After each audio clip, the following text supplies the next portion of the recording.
Welcome to Born on the Bayou Sports, a Houston sports show made for Houstonians by Houstonians. Join Tim Costello and Scott Barzilla every week as they break down the latest in Houston Astros, Rockets, and Texans news. Tim's a former minor league broadcaster, and Scott has written 2 books on the Baseball Hall of Fame. Yeah, if Javier could get it figured out, it would make things a lot easier because he was that guy everybody was counting on this year to be a Cy Young candidate, take that big step forward and help anchor this rotation with Fromber. Since he's come to Houston, you can look at the development of guys like Carlos Correa defensively, Jeremy Pena defensively. I mean, you can Alex Bregman's, certainly I think a better than average third baseman. And now you're putting teams in 3rd and 8, 3rd and 7, 3rd and 9. Now here comes Will Anderson. Pin back your ears, let's go. So if you're Bayou born and bred, or just like spending time in the H, sit down, relax, and stay Houston strong.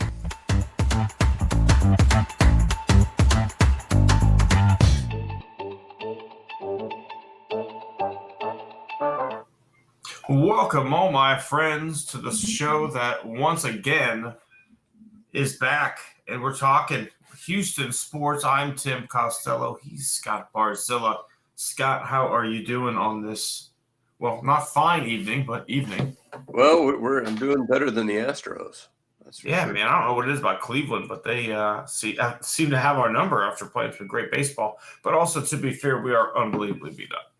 Oh, yeah, most injuries in baseball right now. More people on the injured list than any team in baseball. And we'll get to that a little bit later. But, Scott, I told you earlier that I have dibs on the starting question. And I didn't really tell you what it is. We're going with a raw reaction here, okay? We were talking earlier. I mentioned how I'd love to write a Netflix-type series on my time at the Air Hogs. And it gets you thinking, right? Casting decisions. In a world where the Scott Barzilla story is being told through film, who do you think should play Scott Barzilla? Oh, gosh. I'm actually trying to think on this one. This is going to be out of left field, but I might do Neil Patrick Harris. That guy has some serious range. He's a phenomenal actor, but also he's so good in playing Neil Patrick Harris in in Harold and Kumar movies that it's kind of hard to take him seriously at times for me. He's been Barney Stinson. He was this outrageous, coked up, sex worker hiring version of himself in Harold and Kumar. But then he's also done some great work too. Phenomenal theater actor, has a lot of range. I can see the pick. Dye his hair a little bit. I think he's there. So you've probably given more thought to this since it's your venture that you're looking at. So who's playing Tim Costello? I've actually had to give a lot of thought to it because it came up with my family a couple nights ago. My wife and my daughter were all watching a show, and it was said in the show, and I kind of put out there a Timothy Chalamet. And I got laughed out of the room. Absolutely laughed out of the room. So it made me kind of have to maybe rethink it. So, maybe like Adam Scott, from Parks and Rec and from Step Brothers. Yeah. I could see that. Grows a nice beard. I think he, plays serious and funny well. I think that'd be where I go. I could see that. Yeah, and of course we were talking some plot points, behind the scenes. And the key thing is with the true stories, you got to add in some exaggerated fiction. And you mentioned y'all had a drunk trainer. We did. So, but you've got to have an idiot doctor.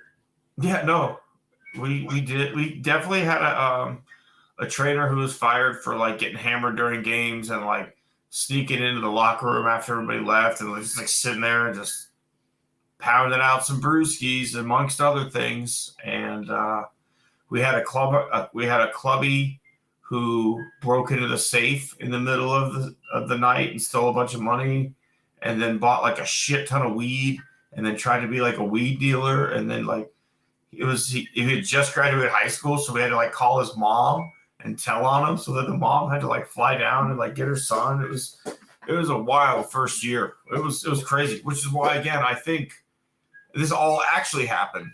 Well, the best I can come up with is that, and I told you when I was in high school, I worked for the Astros and maybe 90, 91, 92, that kind of range.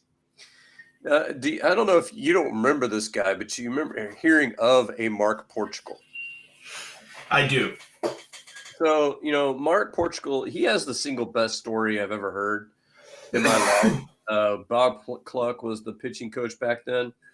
And so Portugal's pitching a game in Cincinnati, and he gives up 3 home runs to start the game. So Bob Cluck comes out, and he says, and Portugal's asking him, what the hell are you doing out here? And he said, I'm just giving the fireworks guy a chance to reload.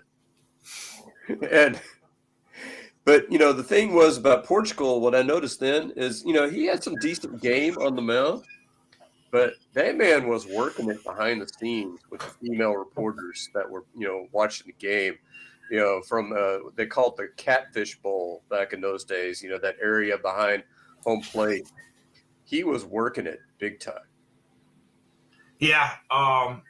Those guys got game, man. Like, but also it's surprisingly not hard for them. Like when I was in independent minor league baseball, those guys had women like throwing themselves at them. And I was a single guy and I worked for the team. I let's be realistic. We're both at similar points in my career.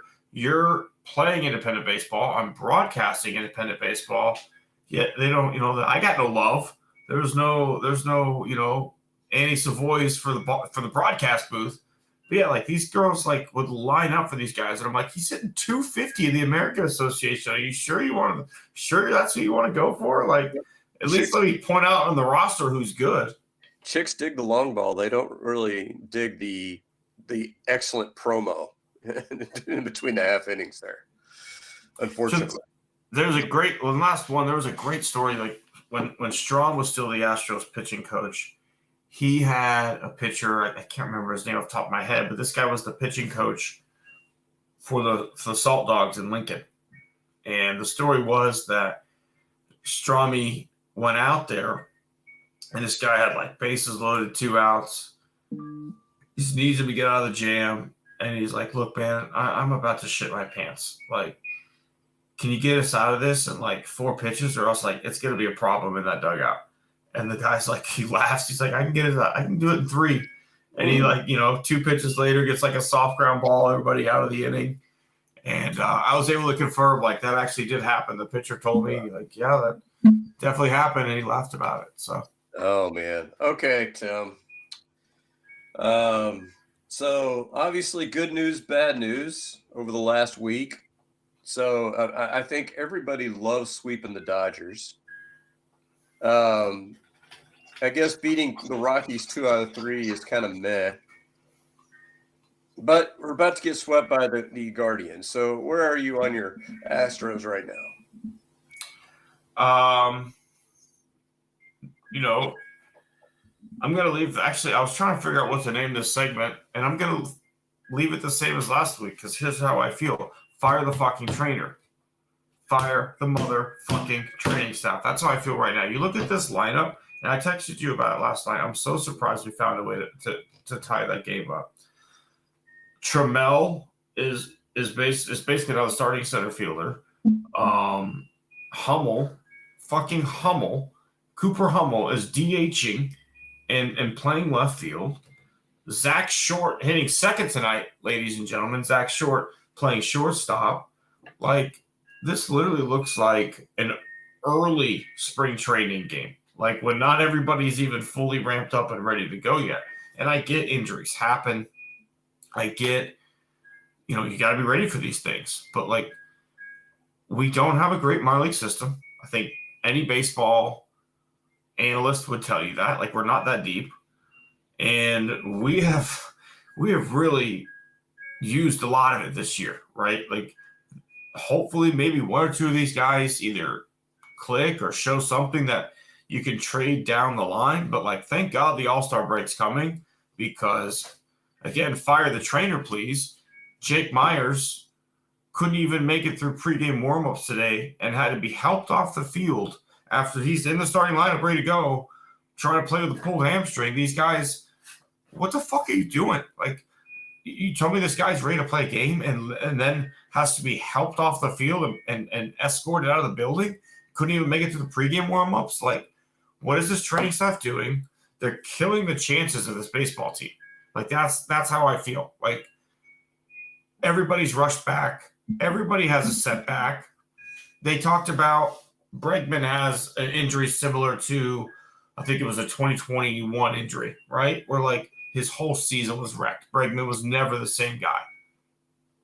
Bregman's already about to come back with the Red Sox training staff. Like, what are we doing? Why does every player have a setback? Why does every player try and come back early? Why does this keep happening? It's not, if it was just, Yordan's body's weird, but it's not just Yordan. It's not just LMJ. It's not just Luis Garcia. It's not just Christian Javier. You it's just rattled off France, right? Like, all these guys have had setbacks. Well, and here's my question, Tim, because you're mentioning that list of outfielders. Jacob Melton, we were told, twisted his ankle, turning around to watch a home run leave the yard. How long does it take to get back from a sprained ankle? A couple weeks if it's like really bad. How long has he been out? I feel like at least a month now. Okay, Chas McCormick, I don't even know what's wrong with him. I don't know what's wrong with Chaz either. He's supposedly coming back soon. I think he's doing a rehab, start. Yeah. But yeah, we're always, it's like, I feel like it's infrastructure week. 2 weeks. It'll be Yordan. He's feeling great. It'll be a couple of weeks. Yeah, sure it will. I just don't. Yeah, I don't get it.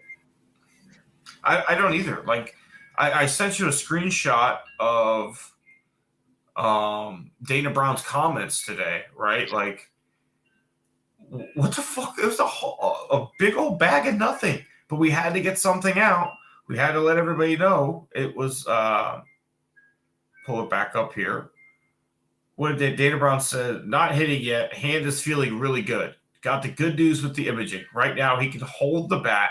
Can't swing it yet. We're going to let him heal completely and then get him some activity. That would be a reasonable response if this was like the first time. Like, that's what I would have wanted before he re-injured it twice during batting practice. Like, why didn't the imaging ever look good before we sent him back the first time or the second time? Yeah, well, and the thing what kills me is that, and I'll get, we'll obviously going to have our favorite segments of the week later on and get to this, but there gets to be a tipping point where I think in the Dodgers series, they put up a graphic that we have 15 guys on the injured list, which was tied with the Mets at the time for the most. Now, I don't think if we put anybody else on the injured list since then. I mean, are we going to consider? Is he on the injured list now?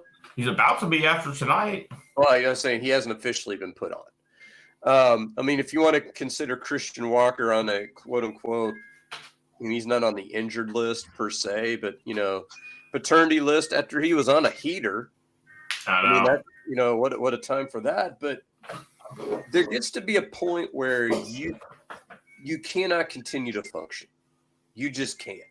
Because you're not even playing your good AAA players. You're not bringing up Bryce Matthews because they don't want to start his clock. So you're bringing up Zach Short, who couldn't cut it with the Angels.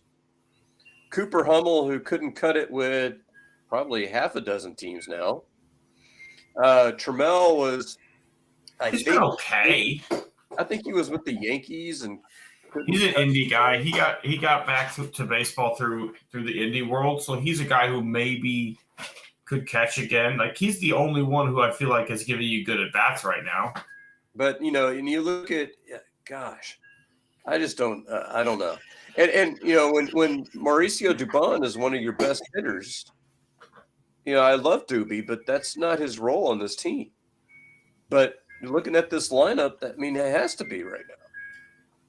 And you've got to give credit to the guys that are producing, right? Because like last night, they found a way to come back and tie that game. But then you have to question some of the managerial decisions. Like, to me, the moment you went to the 10th inning, why is Hader back out there again? It's a non-safe situation. You're facing the bottom third of the lineup. Like, why? Well, they've done that before, though. But this is also the most pitches he'd ever thrown this season. He went over 30 pitches, and then what happens? A cheeky little fucking grand slam to left field. First row of the Crawford boxes. I guess, I've seen him make that move before. You could have gone with Abreu. He was rested.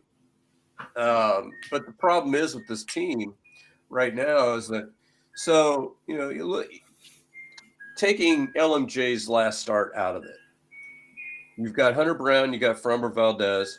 Who else in this current rotation do you trust? I trust Lance to give you a quality start. I really do. I know he's had 2 really bad ones, but for the most part, he's been good. I don't know that I know I'm hopeful. I don't think I trust a quality start each time out. I think he's been about 50-50. I feel like you can book him for 5 and 3, hope for better. And then, even if I give you him, who else do you trust? Nobody. The starting rotation is beat to shit. But again, we're heading into an All-Star break where you're supposed to get Luis Garcia and Christian Javier back later this year. Aaron Getty's throwing again. So those are 3 guys that you're supposed to get back. Well, and Walter tonight, 6 runs, 6 innings, 2 runs. Yeah. It's not that these guys have performed poorly based on their expectations. It's just, what can you expect? And you look at this bullpen outside of Hader and Abreu, like you need 3 outs in the 7th inning. Who are you going with?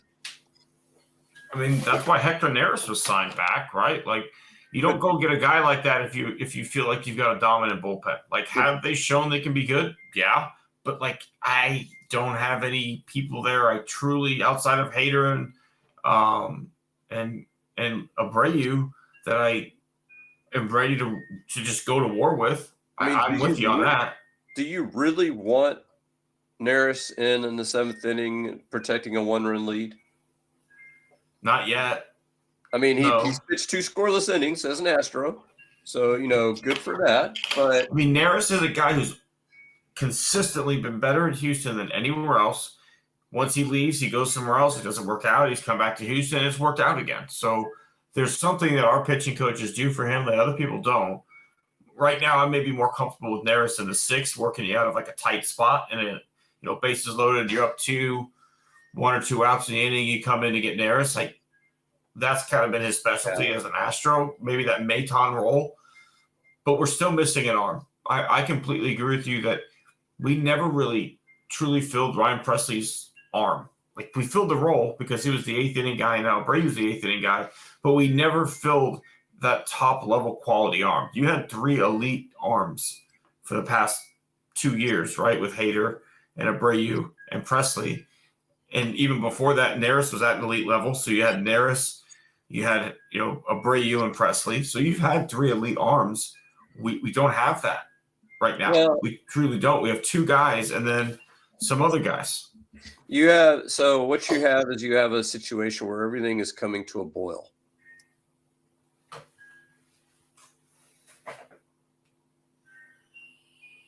System ain't great. So that's number 1. Number 2, we just pointed out that we probably could use another bullpen arm. We pointed out that we could probably use another rotation arm to get us through. And we pointed out we probably could use at least 1 bat, if not like, say, 4. So where are you going to currently have in your farm system and where your payroll is? Yeah, I don't know how you make it work necessarily. I think realistically, if you really want to go get somebody, probably buy Bryce Matthews, right? If you want to go to the Miami Marlins and try and swing a trade where you get a bat and an arm, you're probably going to have to give up a guy like DeZenzo. You're probably going to have to give up a guy like Bryce Matthews. And you're probably going to have to give up like Walter. I think Walter's probably gone in that scenario too, right? Which I'm okay with. But those guys at least have shown they're young. They've shown major league level stuff in Walter's case. And DeZenzo's shown he can hit at this level. And then you get your left fielder and you get your starting pitcher for Alcantara. And I can't remember the bat off the top of my head. But Jesus Sanchez is probably the most. But the problem there is you're probably also including an A-ball guy who maybe has more upside in with that group. Because, the question I had, and I sent this to you in text, I don't know if you've been following Walker Janik at all. He was our first-round pick a couple of years ago. The catcher? Yeah. He's picking up. Like, he's starting to play pretty well. So do we consider Diaz to be only the near-term future, or is he long-term future? I think you can have both in today's baseball, where I think until you have enough bats to replace something like that, they both can catch a fair amount of games. They can both hit. I don't think you pay Yainer big money long-term. I don't think he's shown you that yet. This season's kind of been a bit of a disappointment. He's expanded the zone a lot. He's chasing. The defense has gone down, as you've mentioned before. I don't know. At what point do you include Yainer as a possible trade bait item in the offseason next year and say, this guy's our guy of the future? Caratini is a great backup catcher / bat off the bench. Yainer's extra. We can improve the team by moving Yainer, bringing the young guy up, and getting a true left fielder. Yeah, I don't know if he is a guy that you want to bring up now. I mean, he's still an A-ball. I think he'll get the call to Double-A at some point this year. I guess my problem, though, is that when you're looking at that crunch, so we have Yordan signed long-term through 2028, 2029, I think, something like that. Yeah. You have Altuve signed through 29. So who's your DH? Because now all of a sudden, if you're going to have two catchers, you're going to want one of them to DH at least some in order to make it work, or play first base, but then you have Walker through 2027. So at least for the near term, you're pretty, I guess your holes that you're looking at are probably second base / left field, depending on what you're doing with Altuve. I'd agree. And we don't know what they're doing with Altuve. Defensively, he's not going to get better. He's going to get worse at second base. Left field, maybe he gets marginally better, and you have ground ball pitchers anyway. So I don't know. They put themselves in kind of a pickle there. They did, but also you're not going to show Jose Altuve the door, right? No, of course not. That guy's going to play until Jose Altuve decides it's time to hang him up. I'm of the opinion Yordan should play more left field, especially at home. It's not a tough left field to play. As you mentioned, we have a lot of ground ball pitchers. I'm not asking him to go flying into the fucking Crawford box walls either, right? Just play an average left field. It's what we need, right? If Altuve is willing to do all these different things for what the team needs, I don't think it's crazy to ask Yordan to play 65, 70 games of left field a year. And to his credit, I don't think he's ever said he didn't want to do that. But if Yordan went into the office and said, the same way that Altuve went into Espada's office and said, stop batting me first, bat me third, and move Pena up. If Yordan went into the office and said, Coach, this team needs me to play left field, please put me in left field. That will make us better defensively so Doobie can play second and Altuve can DH. I'm ready. I'll play left field for you. I mean, mean, we're talking semantics. I think publicly he said that he likes playing left field. But he is not I don't know that he has the juice to go into the office and say, do this. I would think he does. I mean, is he but he's a star player, but he's not. I mean, Altuve is a franchise guy. I mean, they owe him so much money. That's what the juice is, though, right? Yeah, I mean, but the thing is that they're turning that around and they're saying like, hey, we want to keep you as healthy as possible, and that's never been his problem. Fielding has never been the source of his injuries. Always hitting. Well, it's his hands. He did the leg surgery, I think, after, what was it, in 2020? I think so, because I remember Dusty talking about his pimple. And knocking on wood, that hasn't caused him any problems since then. They fixed that issue. Whoever did it. Obviously not our training staff. Previous regime. But since then, the hands, and I don't know if you probably heard the name Jesse Barfield. Yeah, the second baseman. Jesse Barfield is an outfielder for the Blue Jays. Okay. But he had a similar kind of thing. Josh Barfield was his son then, right? Yeah. Jesse Barfield he played in the 80s with Lloyd Mosley and George Bell and those teams that were pretty good, but just not quite good enough to win. And Barfield had like 140 home run season. I mean, he had a cannon in right field, but all of a sudden his hands just went to shit. And I remember he came to Houston and they even ran commercials bragging about his hand surgery when the Astros signed him very late in his career, and he never played for the Astros. He just couldn't do it. His hands wouldn't let him. And that's kind of the scary thought is you get guys like that. I mean, we talked about it in basketball, Yao Ming, with the feet. Tracy McGrady eventually just couldn't stay healthy. And so the scary thing with Jordan is he going to be that guy? Kind of like, if you want to talk about a guy outside of Houston, like a Mattingly with his back, where all of a sudden he couldn't do it. I hope not. He's still just so young and has so much promise that you hope that's not the case. But I mean, at the end of the day, you hope for whatever health you can get out of him. If he misses the year, he misses the year. Let's come back next year and be strong. Well, that's the end of the day. That's my thing. Is like, why didn't y'all do surgery? Why was so it frustrating? Surgery? I mean, and because the thing is that if you look at the legs, he had surgery on both knees, and the knees have never been a problem since then. I don't, go in, get the hand surgery, get it done right, and then you don't have to worry about it again unless something freaky happens, like you get hit in the hand 3 times in a row, like Bagwell, or something like that.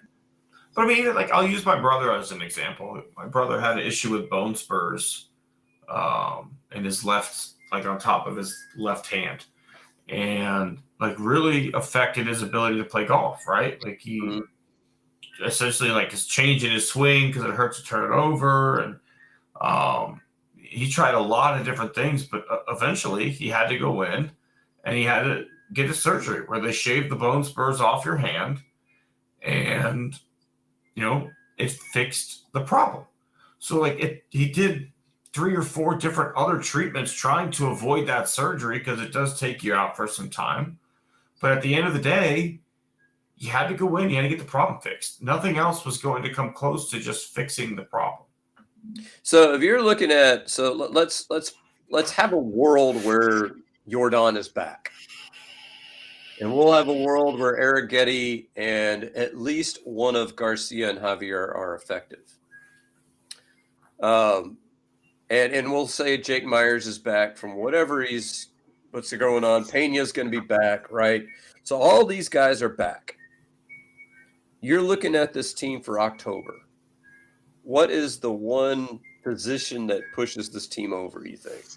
I still think it's a competent power-hitting left fielder. With everybody back, Altuve moves back to second base, and you get a left fielder, and you say, let's go. Like, you need a left-handed bat, somebody else to complement Jordan. I think that takes you to a new level. A big bat or, an elite, or I'll say an elite arm, because I don't think you need a closer. You got the best closer in the game. You've got Abreu, but if you could just go get a guy who can get you out of any jam, can close it, can shut down the seventh inning and shorten a game the way they did in 2022, to where if you get 6 innings, it's over. That's tough to beat too. Because the other, I've mentioned one player to you, but I'm going to mention another one for that same team. You were talking about a 2-player deal with the Marlins. How about you getting Brian Reynolds and David Bednar from the Pirates? Okay. Expand. So basically, Reynolds is your left-handed left fielder. Okay, I like that. The only problem is that he signed long-term. So he is. It's not a huge deal, though. No, it's not. He's got he's about 11 or 12 million a year. So it's not bad. Not outrageous, right? But it would cost you prospects. I mean, Bryce Matthews, as you indicated, would probably be going the other way. And then you would probably have some other guys. Now, Bednar is their closer-ish. He kind of got sent down in early April, but since they brought him back, he's been nails. And the reason I know this is because I drafted him in our fantasy league and dropped him. And then I looked up and I went, oh, shit, he's on a heater. I wish I would have kept that guy. But having that guy for the 7th inning, that, I would love a third starter who's playoff ready, but those guys are just so damn expensive. I mean, you could talk like Eric Fetty with the Cardinals. Do you think there's a world where Urseg is available from the Royals? Where 204 ERA, Lucas Urseg, he's their closer. 204 ERA. I have him in fantasy. 204 ERA. Actually, he's their setup man. Well, he's a gas thrower. He was traded. He was a deadline move last year. I believe the A's had a good year, and then traded him. What's his contract? To the Royals. What's his contract situation? I don't know. I'm looking at him in the fantasy. Well, because when I'm looking at the Royals, I'm looking at a team that was expected to compete this year and just didn't. Mm-hmm. So I could see them selling off pieces that will be free agents that they don't intend to re-sign. But if he has club control through next year, I don't see them trading any of those pieces. He's pre-arbitration eligible. Yeah, no. You're not getting that guy. So he had a 4.75 ERA in 23 with Oakland. Then last year with Oakland, he had a 3.68 that was traded to Kansas City and had a 2.88 down the stretch across 23 games. This year he's got a 2.10 across 35 games. I want to see how many holds he has. The guy I would want holds. The guy that would actually probably be expensive but gettable from them would be Seth Lugo, because I think he's going to be a free agent after the season. But again, you're talking, Bryce Matthews plus. I mean, do you want to consider dealing Jacob Melton? If I got a competent major league bat and I traded Jacob Melton, I would. Jacob Melton's not a amazing prospect. He's a guy.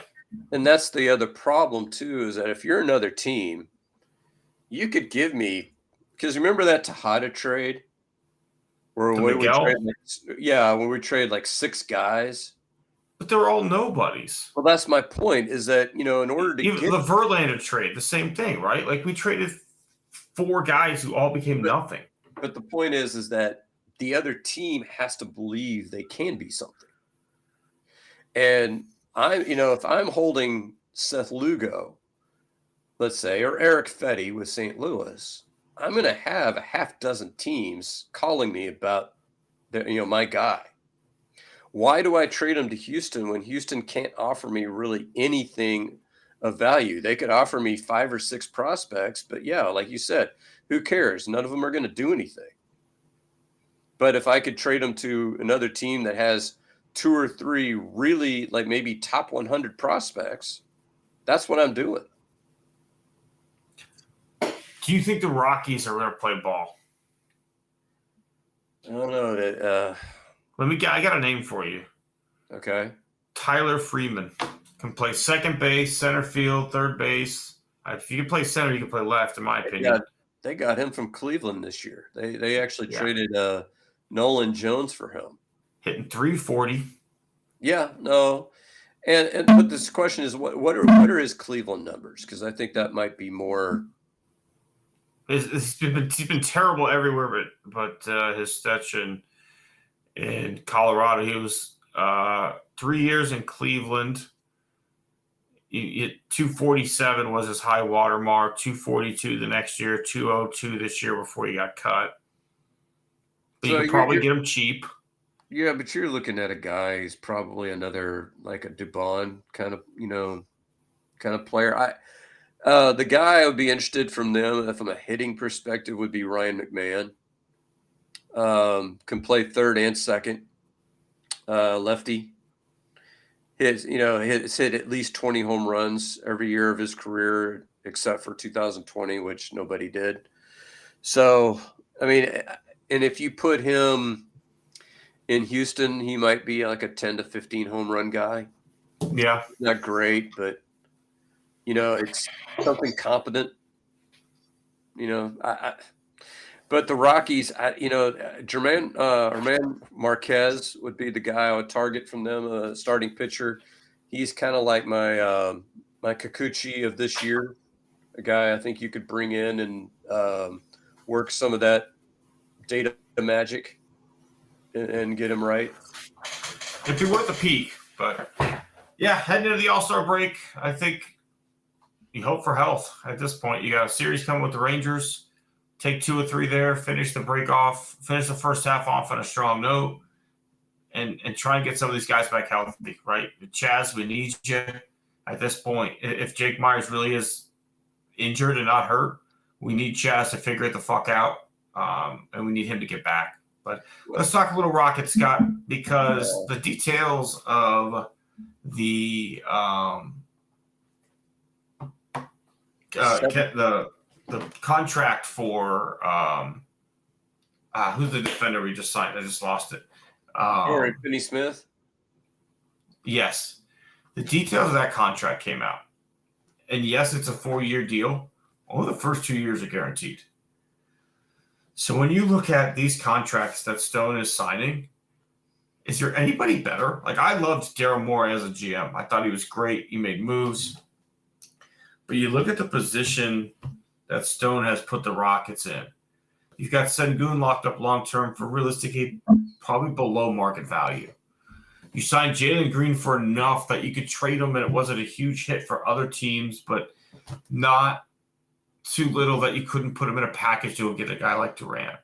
You extended Jabari Smith before he got really, truly expensive at playing good for 1 more year. You do this deal with Dorian Finney-Smith where you only guarantee the first 2 years, and in year 3 is a non-guaranteed contract, and year 4 is a team option. So, I mean, is there anybody better with contracts right now in the NBA? No, and I think what helps, and this is something that I think the smartest thing that they did was hiring Udoka. Because, Houston, we already know, is a destination that NBA players like for some reason. I don't know. Maybe it's the strip. We know why. Maybe it's the strip club. It's the strip clubs. That Atlanta. But people like to come to Houston anyway, and you have a coach that everybody likes.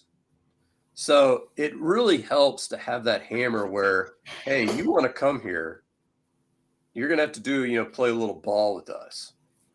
And so he's using that leverage to his advantage. But I think, being able to get a coach of his caliber was a huge coup. It was a huge coup. So you think these deals wouldn't be happening if Steven Silas was still running the show?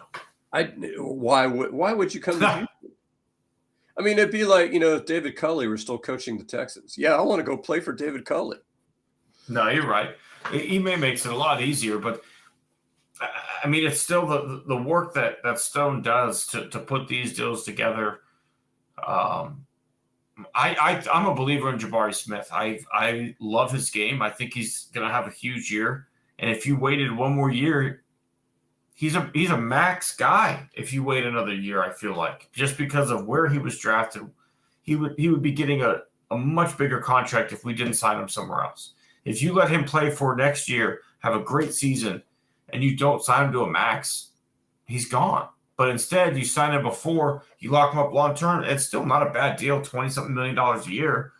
But if you let that thing go out, look at what Paolo Banchero just signed. Look at what Chet Holmgren just signed. Those guys got $250 million deals. Yeah, and I think what has impressed me the most about Stone is that he took all those draft picks that he got from the Harden deals, and you can't point to one draft pick that was a complete bust. You can't point to any of them. All of them played minutes. All of them, showed promise, at least enough promise to be included in deals. So, look around the league. Can you say that anywhere else around the league? Now, I'll say this. I mean, outside of Sengun, I don't think any of the draft picks that he had were over the moon. Oh, my God, how'd you find this guy? But all of them have been at least productive basketball players. He's also had some big misses, too. Like, I don't want to just say this guy's perfect. Oh, no. You took Christopher at shooting guard, one pick before Grimes, who's still in the NBA, offering valuable 3-and-D minutes, something the Rockets desperately needed. And Christopher is out of the league because he was AAU friends with Jalen Green, so that's why you took him, right? Like, that was just a bad basketball choice. That's one miss, but I think the biggest mistake. You passed on many UH players. Those are all misses, in my opinion. But other than that, I think the biggest miss that they made was KPJ. I think that was the biggest miss. And thankfully they got out from under it, but it probably set Green's development back at least a year, probably set the whole team back at least developmentally a couple of years.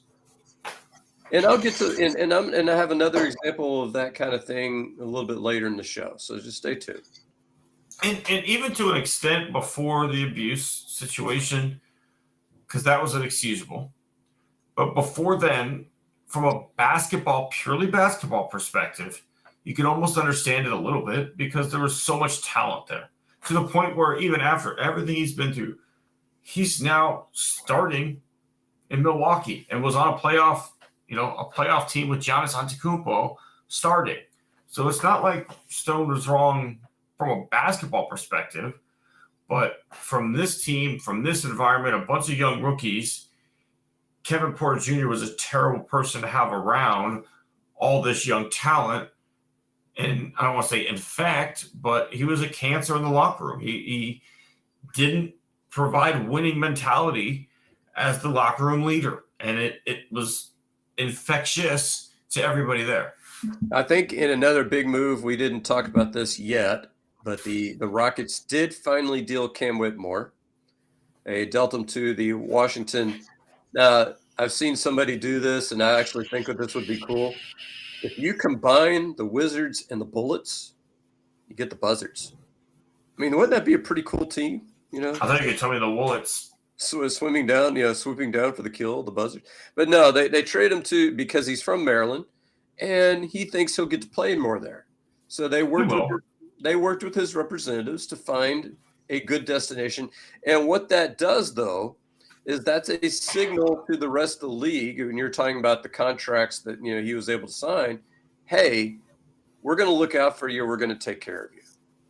But I think the things that we were hearing behind the scenes, especially, these things always leak out after the fact. But he was told what he needed to do to get on the floor more, and he just wasn't doing it.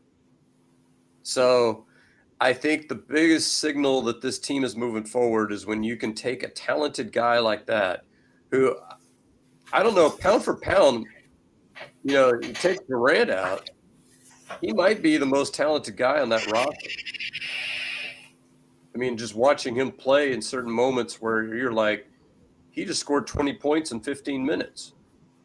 But But also, the moment the ball touches his hand, no one else sees it again.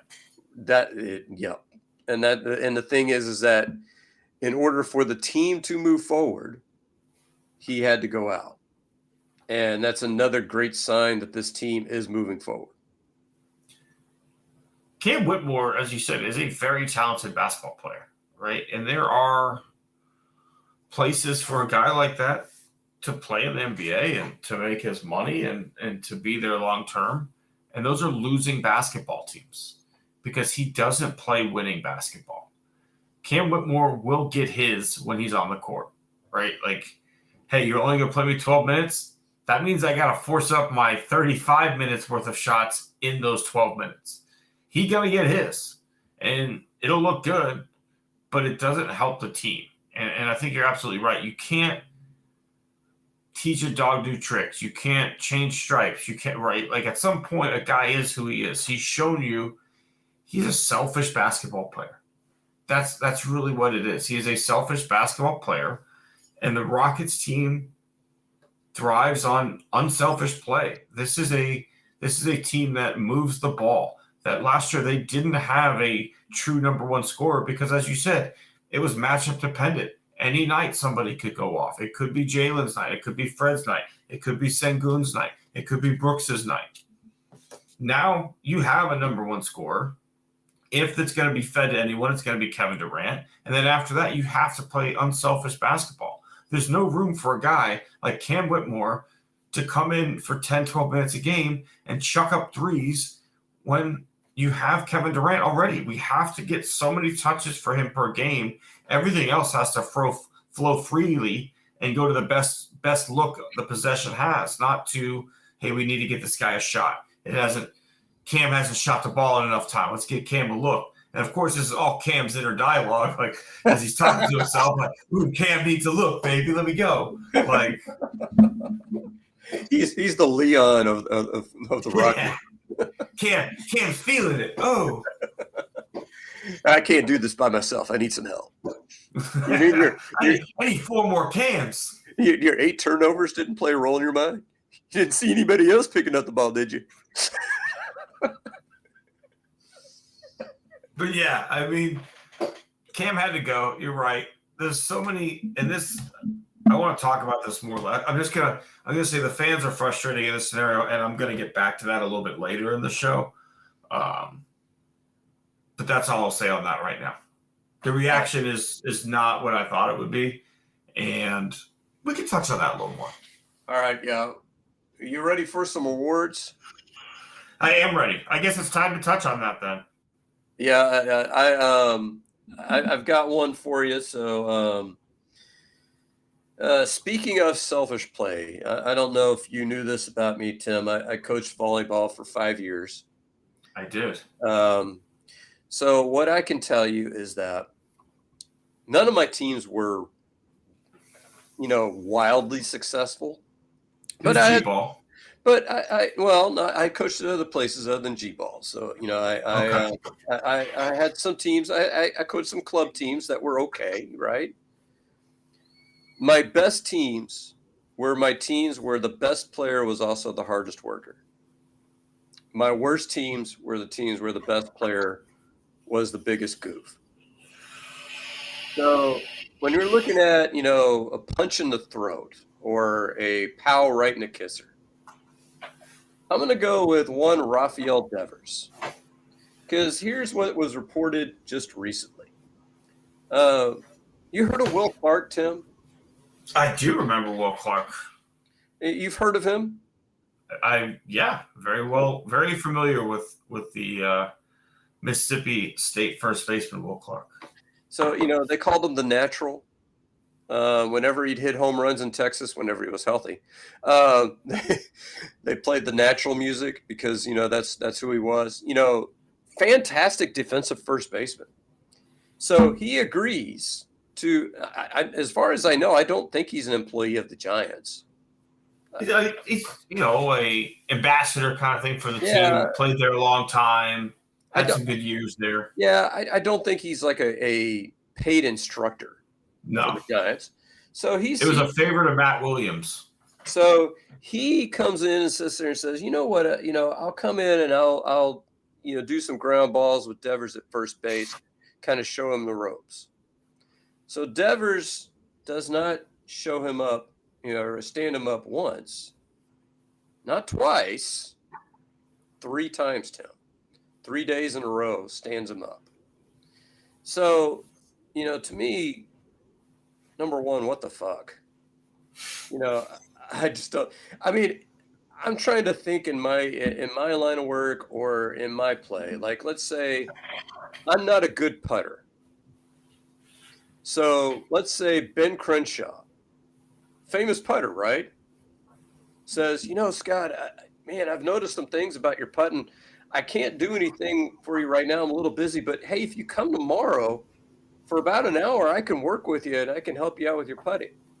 Oh, yeah, that sounds great. Am I blowing him off? No.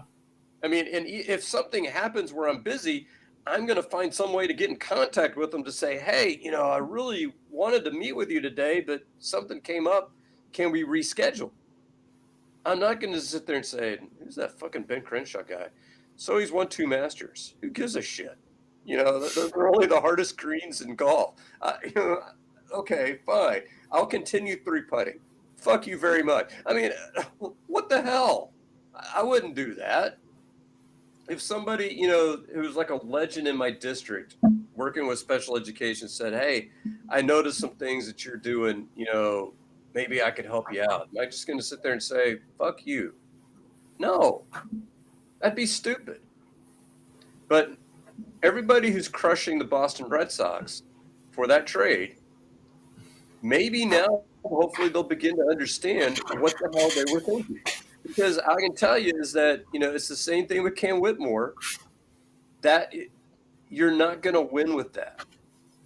And so, could they have gotten more for him? Maybe. I don't know. But I think the Red Sox, and their record bears this out, they've been better without him than they were with him. Yeah, I think in the words of, I don't even like this guy that much anymore, but the words of Bill Engvall, here's your sign, right? Like right there, like you blow off, not a Hall of Famer, but one of the better defensive first basemen in our time period. That shows you something. Shows exactly what you need to see. All right, I would like to give a good old 1-2 to the online fan base of your Houston Rockets, who still, after that trade, are bitching that we didn't get a first-round pick back for Cam Whitmore and are adamant that he's a first-round talent and everybody knows it and Stone blew it and all. We just went through a list of reasons why Cam Whitmore is not a winning basketball player. We just – and we didn't do any investigative reporting, Scott. You and I don't have links into the locker room. We don't have – I did go to college with the Towel Boy, but we don't stay in touch anymore. But either way, I don't have inside information. This is stuff that's all coming out, and it's all public knowledge that many, many teams knew that Cam Whitmore wouldn't play defense, that Cam Whitmore doesn't share the ball. And these were the things that were blocking them from making a major trade. So it's not like Stone said, I don't want a first-round pick from you, New Orleans. I would rather send Cam to where he wants to go for a second. Like, no. Everybody was saying, hey, second-round pick, we'll throw a little something at him. They said, okay, fuck it. We'll go to the Wizards. They're going to suck anyway. Their second-round pick will be worth more than a good team second-round pick. And the fan base, and it's a microcosm of the voting populace in America, are just stupid. They're fucking basketball illiterate. They are unaware to understand the landscape, and they want to sit there and bitch that we didn't get a first-round pick for a guy who's not worth a first-round pick, for Pete's sakes. Like, those are valued assets. You don't get that for Cam fucking Whitmore. Please, child. Well, and as I pointed out, how much, I guess, basketball karma do you earn for yourself when you're treating people and you're saying, we're going to look out for you and put you in the best situation possible? So when you have those Finney Smiths who are like, man, what team do I go to? Do I stay with the Lakers or do I go to the Rockets? Well, look, they seem to be taking care of their guys. how many extra moves do you make when you do that? So yeah, could you have massaged a late first round pick out of, let's say, Boston or I don't know, Oklahoma City, or some team that's going to be picking at the bottom of the first round? Maybe, but Cam Whitmore's not playing for those teams. He's going to be pissed, and you're going to lose some of that goodwill that you just got by sending him basically to his home. And also, let's be real, a team like Boston, maybe Boston because of the injuries, but Oklahoma City's not trading for Cam Whitmore. No. They are a team-first mentality organization that won a championship off of everybody steps up when your number's called. We share the ball. We've got a bunch of great stars. They don't have room for a guy like Cam Whitmore. His shit wouldn't fucking fly in Oklahoma City for 1 second. He wouldn't play because he'd get his ass cut. No. All right, Tim. All right, so I think that brings us to the old horse's ass, doesn't it, Scott? Yeah, the horse's ass. So I'm going straight politics tonight. I'm sorry, folks. So in dealing with the West Texas or the Central Texas flooding, the least helpful person in America stepped up to render her opinion, Marjorie Taylor Greene. So here she comes in she is introducing a bill, Tim, that makes it a felony to manipulate the weather. So, are we going to maybe make it a felony to, harbor a zombie? I don't know, but does that include doing like a traditional Native American rain dance? Like, is that now we can't fucking do that anymore? I think this is actually putting stuff in the clouds that's going to actually make stuff. But yeah, it's cloud seeding. But yeah, the whole thing is, does cloud seeding exist? It does. It does. But it helps certain areas. It's not a bad thing. But okay, so here is all to avoid the most obvious answer. There are two problems that were stemmed from this. Problem number one, which I'm going to get to later. I'm going to get to problem number two later on in this show. But the problem number one is climate change is real. 99% of scientists agree that climate change is real. And what does climate change increase? What does it do? Well, it obviously increases severe weather events. Power of storms. Obviously, the Gulf waters are getting warmer, and so hurricanes are going to be stronger. And then when you include that most of our cities and towns are concrete jungles, flooding.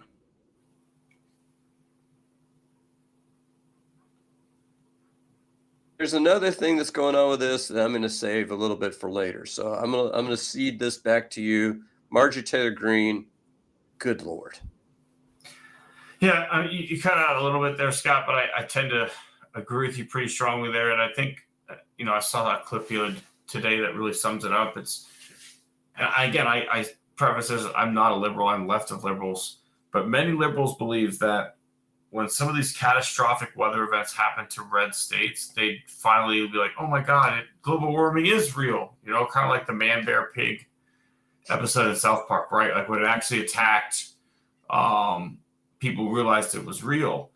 But the reason they had to do a second Man, Bear, Pig episode is because even when these things are happening, they come up with other bullshit reasons like weather manipulation instead of like we've been hoisted upon our own petard by our own actions. And the fact that we've covered up results and we've done all these things and we've called climate change liberal nonsense. And, here we are, leopard eating our own face. And they still, as it's being eaten, go, that's not happening.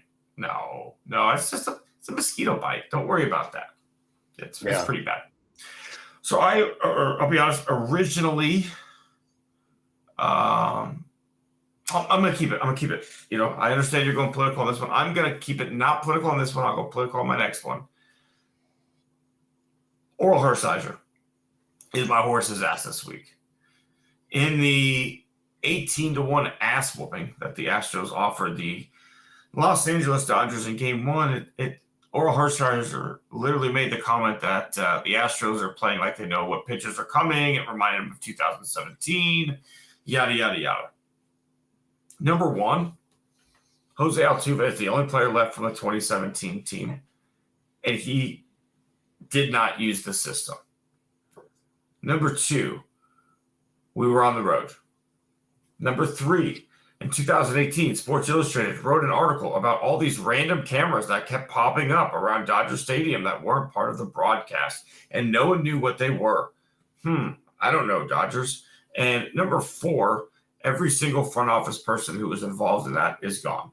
So literally, you couldn't handle your ass whooping, and you decided to just rile people up and start bullshit for no reason. This is no different, in my opinion, than fucking John Boy with his Jose Altuve wears a buzzer, or that there's buzzers in the batter's box, or all this other stuff that have essentially tarnished a true Hall of Famer's legacy, right? Like, we in Houston appreciate him and we love him and we take good care of him, but this is a guy who at this point of his career should be revered ballpark to ballpark the way, say, like a Derek Jeter was when he went to visit other places. Was Derek Jeter booed in Boston? Sure. But most places he went to, there were Yankee fans, and other fans were happy to see Derek Jeter. I can't stand what's happened to Jose Altuve on a national level. And I can't stand when people like Oral Hershiser can just, as a broadcaster, make that comment and have no consequences for it. Because I once made a comment that Vin Scully, you know, one of his best skills was putting together a good media guide, because basically what he did was read off during the media guide during the game with his notes and stats.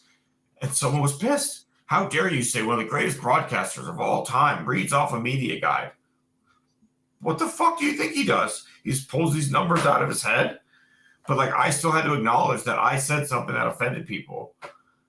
You do that, and it's, that's just a great broadcast tonight, guys. Let's hang the headset up. See you tomorrow.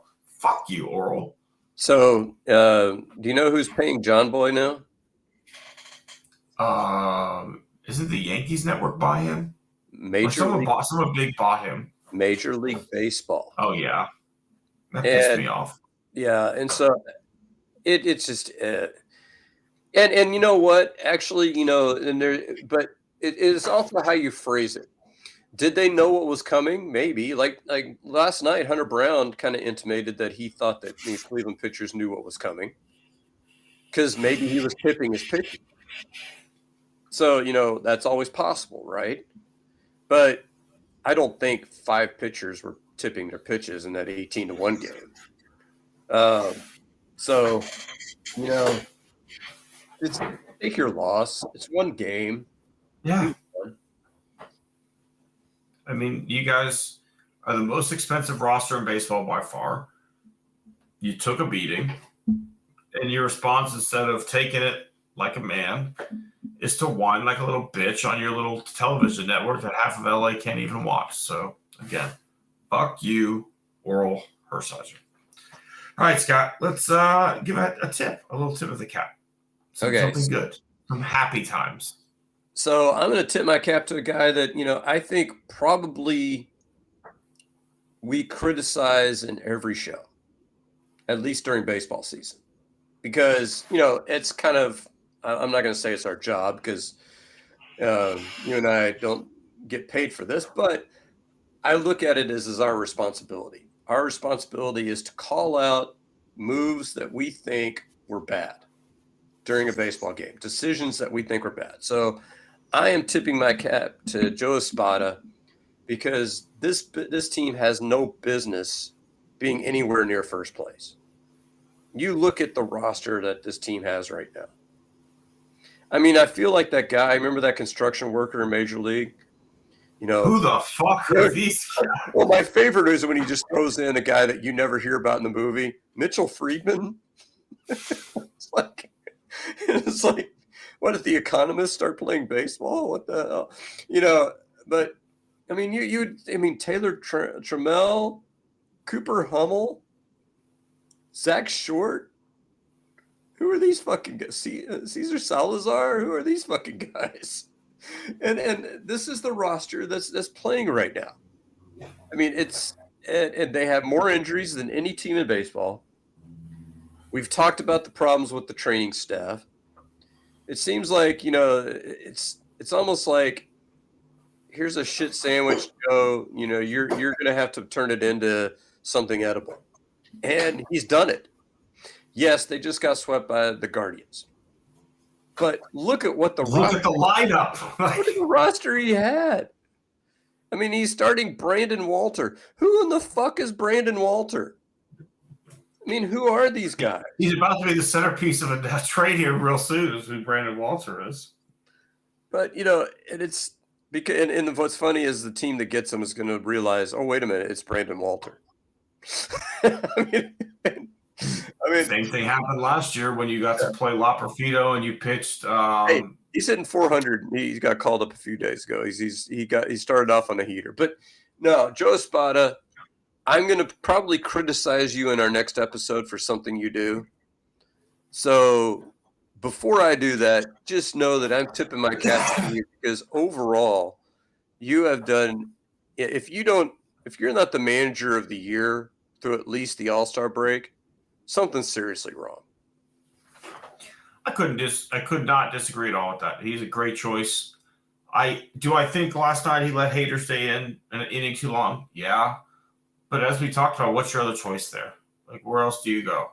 Abreu finished the game off the night before, or Abreu pitched, recently. And, hey, you had a chance to shut it down. It didn't work out. I didn't think it was the right call, but hey, he's made a lot of gutsy calls this year that have worked out. He's pinch hit for with Caratini a couple times just at the right moment. He's made good calls. So I couldn't agree more. And I'm going to go on a similar thought process. I get to tip my cap to Jose Altuve. Guy's on an absolute fucking tear right now at a time when you just need it, right? Like, we looked at one point, like, Jose was hitting low 250s, and it's just like, uh-oh, this is not good. But as Pena got hurt and Myers got hurt, Altuve stepped it up big time. He was huge in the LA series, shut the crowd the fuck up, which was absolutely fantastic. There's nothing better than just hearing all those people just go silent as he hit his second moonshot of the night in game one. And he just continued it in, he played well in Colorado. He continued it against Cleveland. He had a lot of hits. Like, at a time when we need him, he continues to step up. He's the most selfless player in baseball. You can't convince me of anything otherwise. A future Hall of Famer gives up his position to nobody just because it makes the team better. Goes into Joe Espada's office, says, I shouldn't be hitting leadoff anymore. I'm not a good leadoff hitter. Team turns it around at that point. And again, looks around the room and realizes, as you said, look at this fucking roster. It's time for Jose Altuve to put the city of Houston on his back. And he did. His last 2 weeks has been spectacular, Scott. Yeah, so 2 runs tonight, and he was responsible for one of them. So 1 for 4 with an RBI. 51 RBIs from a traditional top-of-the-order hitter, here towards the All-Star break. I mean, he's going to be on pace to drive in maybe 80, 90 runs. I mean, I don't know that that's never been his game. He's always been a guy that scores over 100 runs. But he's also on pace to hit 25-plus home runs at age 35. Everybody... That makes it sink in more. I just turned 35. I don't even think I hit one. Everybody is predicting this guy's going to hit the wall, and he hasn't yet. And, we know it'll come someday, but it's not today. To quote my second favorite Rockets coach of all time, because my favorite is Jeff Van Gundy. But to quote Rudy Tomjanovich, never underestimate the heart of a champion. Right? Like, Jose Altuve, in every stretch of the imagination, of every definition of the word, is a champion. And he stepped up at every big moment of his entire career. And he just continues to step up now. So, tip of the cap to my man, Jose Altuve. All right. All right, Scott. It's scumbag time. And plenty of choices abound this week. But I'll let you go first. I am giving away a slashy. So this is going to be Doge / Elon. And, and as I've shared this guy with you, Jeff Tiedrick, on he calls it the Department of Breaking Shit You Don't Understand. And that's basically what they've done. And I had a former friend, because he informed me that, he's not going to be my friend, because I politicized this West Texas thing, because they cut over 600 people from NOAA.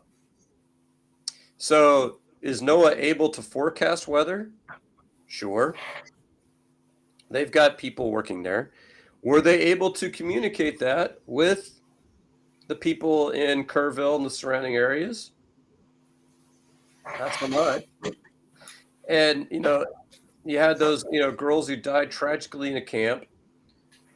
They could have, and the whole thing is, and I want to be very clear about this, and I said this in my article on Substack, not on Substack, on Facebook. I will never blame a politician for a natural disaster. Never. I mean, it's stupid. Joe Biden cannot control the weather or fire or tornadoes or anything like that.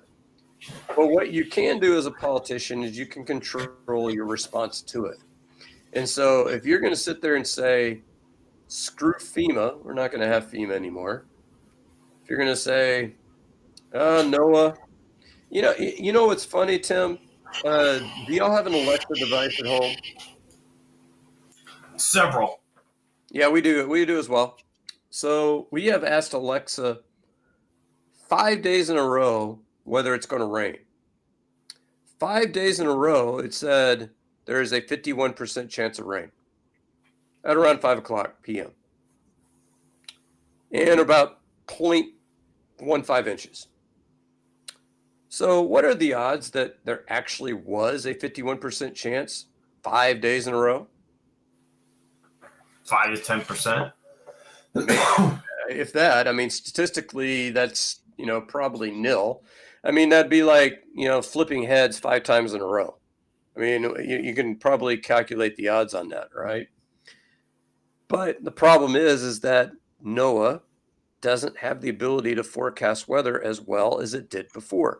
See, these are the things. When you cut positions out of the FAA, we can't land planes as safely and take them off as safely as we did before. So does that mean that you are directly responsible for, plane crashing or for kids drowning in a camp?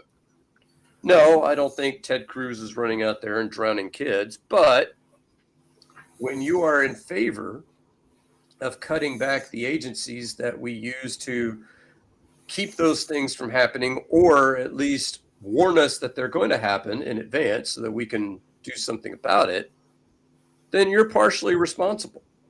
That's just the way that it goes. And I'm going to say this now, especially in light of my friend, coming on, from high school. To me, I'm calling, Donald Trump the angel of death. Everything he touches dies. Casinos, dead. Over 100,000 people in COVID, dead. Children in cages, separated from their families, some of them dead.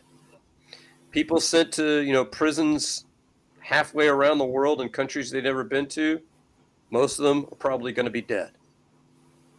It's all death, folks. Welcome. Thank you for voting for that. Yeah, and the sad part is they think there are people who literally post, "This is what I voted for." As this big, beautiful bill passed that Ted Cruz actually pushed to have deeper cuts into those weather organizations that are there to play it safe. So my scumbag this week is Greg Abbott. Greg took the podium and he said that Texas is like a football team, Scott. Mm. And when there are mistakes, only losers ask. Only losers talk about the mistakes. They only talk about what went wrong. Couple things. First of all, what is watching tape? What is watching game film? Is it not pointing out mistakes and finding out what went wrong? And those are what good winning teams do, right? Yes. Yeah. Number two, comparing the loss of over 100 people to a false start, pretty fucking disgusting, in my opinion. So does that make him Laramie Tunsil? Thank you. But no, I mean, the man couldn't be more tone deaf, right? Like, there is fault in this. There's fault in every natural disaster. You can learn from every natural. The part of government should be looking at situations like this where people died and honestly asking yourself, what did we do wrong? How could we have done this differently that saved more lives? That would be what good governance is, right? Like, if you actually cared about your citizens and 100 people died, you'd say, holy shit, we fucked up. How can this never happen again? It's not going, anyone who says we fucked up is a loser. We can't point at fingers. We just need to pray for these people's souls or pray that we find what we need.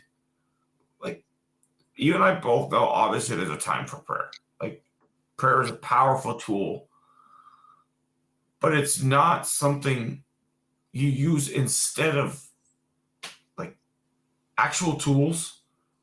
There's a great story that's out there, not story, just a great parable where, there's a flood that comes through and a gentleman prays to God to save him. And someone comes by on a boat and says, hey, can I get you out of here? He says, no, I'm fine. God's going to save me. A police officer comes through on a jet ski. Hey, can I get you out of here? No, God's going to save me. A news helicopter sees him on the roof and says, hey, can I get you out of here? No, God's going to save me. Then he unfortunately passes away, gets to heaven. What the hell, God? I thought you were going to save me. I sent a fisherman. I sent a police officer. I sent a news copter. What more do you want from me? I tried to save you, right? Like, prayer can only go so far. You pray to be enlightened with an answer, right? You don't just, God, please fix this problem. It's, can you please give me the strength to find an answer? Can you please, give me the clarity I need to come to a solution? That's realistic prayer. That's what prayer should be. It's not, please pray that these dead people go to heaven. Thank you. No. If you're going to have a prayer about this, hey, I pray that we get some clarity and find ways to make sure this never happens again. I pray that these families can find ways to memorialize their children and live lives that, enshrine them in some way, whatever it is. But his response to me was demonic in some ways, just devoid of actual emotion. Someone who didn't like hearing that Texas fucked up, right? Like, God forbid Texas fucked up again. Well, and what kills me about the sporting analogy is, what have we been doing for the last hour and a half, Tim? Talking about mistakes that the sporting teams have made. Yeah, we've been arguing with, hey, why'd y'all do this? Can y'all, we need to do this. Do you think Cowboy fans are just sitting around going like, I hope my team wins? Well, that's not fair because they are all fucking losers. But do you think they're sitting around going like, oh, I love the fact that Jerry Jones didn't sign anybody. Oh, yeah. I mean, no, they're foaming at the mouth because that's what sports fans do. If you're the fan of a team, yes, you support your team, but you want your team. Like, when we signed, we traded for, God, who was that scumbag who beat his wife? Osuna. Yeah, Osuna. You think everybody, all the Astros fans are, yeah, we love that guy now. No, they're like, why are you bringing in this scumbag? Yeah. And so if you want to make the sports analogy, Greg, every team every fan, if you're a true fan, you're going to look at what your team did and you're going to chop up. You're going to Monday morning quarterback it. That's what every fan does. I mean, heck, there's an entire industry, sports talk radio, that's built around it. That's what I said. It's ghoulish. It's right. Like he just has no ability to actually be a leader. And I mean, Greg Abbott could be the scumbag every week if we really want to, but he absolutely earned it this week. All right, Scott, let's shift gears, get out of that mindset, because we actually have some really serious news to discuss. We were hacked. Okay. The financing of aquatic kangaroo exploration. We had an app, the Roo app, making huge progress. Okay. But unfortunately, the Kangaroo Independence and Naturalist Group, they go by King, they hacked us. And they got everybody's information. Okay. We apologize that we required social security numbers, driver's licenses, mother's maiden name, and home addresses. Looking back on it, that might have been a mistake. But hey, here we are talking about mistakes. We'll learn from it. We'll only require the social or the mother or the driver's license. Or banking routing information. I mean, that might help us. No, we still need that. I know we're not supposed to make these decisions live, but I still need your banking information. A direct deposit is key in these situations. But hey, we figured out we were hacked. We hacked the hackers. Okay, I know a guy. He hacked the hackers, shut their shit down, so they know what we're about. I'm honestly, Scott, I'm surprised that there was so much pushback to what I thought was a positive kangaroo group. You know, I thought we were helping the kangaroo population advance scientifically, right? How many kangaroos are out there driving submarines now? None without us. Okay, we're teaching them things. Well, and with the Roo app, there would be no Roo app without their discovery, because they discovered all those materials that were used, for the cell phone technology that we released to you last week, shaped like a submarine with the periscope as an antenna. I mean, it just, awesome deal. We might give you a little bit of price break, because of our little our little mishap. I think we decided on free phone cases. Yeah, it's we have to do you a solid for that. They are quasi waterproof, sort of. Up to 6 inches in depth. Yeah, so you got to be careful. If you drop it in your toilet, you better pick it up within about 5 seconds, or else that's not really going to work. Five is pushing it. But if you close it up and it's shaped like just the submarine, you don't expose the screen. You have the case on it. Yeah. You might be safe. You got to be in sub mode for that. We need to do some testing on that. We can't make promises. We're gonna have some kangaroos that are in the lab that are dropping the phones in the water to see how much resistance they have to the water damage. Even Flippy, who can not only jump but can do flips. I don't know if you saw him, sporting the science glasses, the goggles the other day. I mean, he's getting serious. He is. We didn't go into this expecting to have kangaroo scientists, right? But this again, why I'm shocked that the Kangaroo Independence and Naturalist Group was so mad at us, because we're letting these kangaroos pick their own path, right? Like, we didn't go into this thinking there's going to be like kangaroo scientists, but here we are with Flippy, who made it very clear, like, he'd rather be in the white lab coat doing his thing than being in the submarine. And at no point did we say no. We encouraged Flippy. We reinvested our initial cell phone money that we made and built Flippy this lab. So I just wish that the Kangaroo Independence Naturalist Group would understand that we are pro kangaroo. And while, yes, kangaroos have died in this process, we can't shy away from that. They are an invasive species. Okay, let's be honest about that. I saw videos as a kid of what was going on in Australia, and it's crazy over there. But in the immortal words of Joni Ernst, we're all going to die. So, these kangaroos are going to die They're eventually. gonna die. So, who's to say when? I mean, come on. So either way, folks, we need more of your money because of this hack, right? Like, we can't help this. We got hacked by King. Okay, we're not the first kangaroo group that this has happened to. Probably won't be the last. So we need like 5 million, I think is what it is this time. Not a lot. Again, we're not being greedy.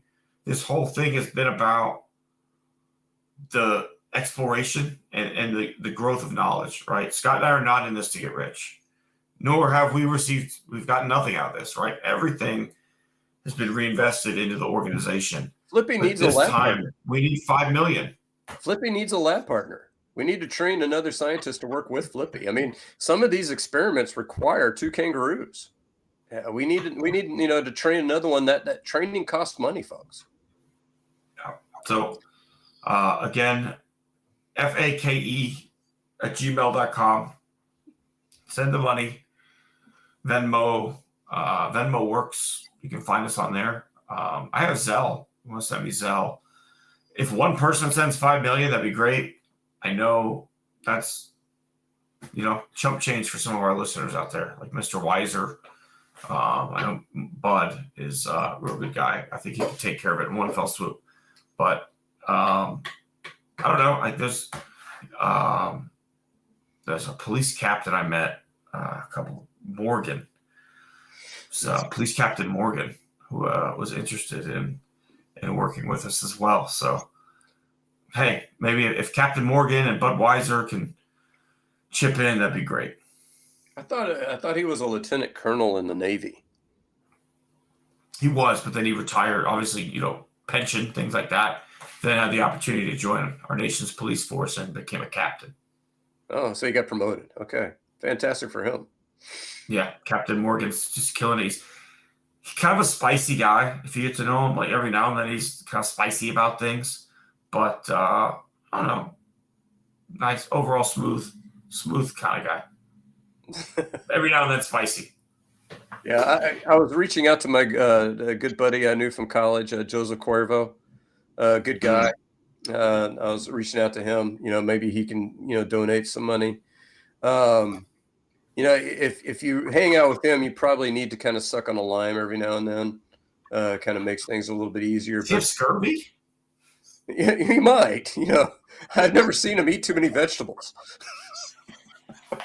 I thought you were going to reach out to your old fraternity brother, Jonathan Walker. I think I've lost touch with him.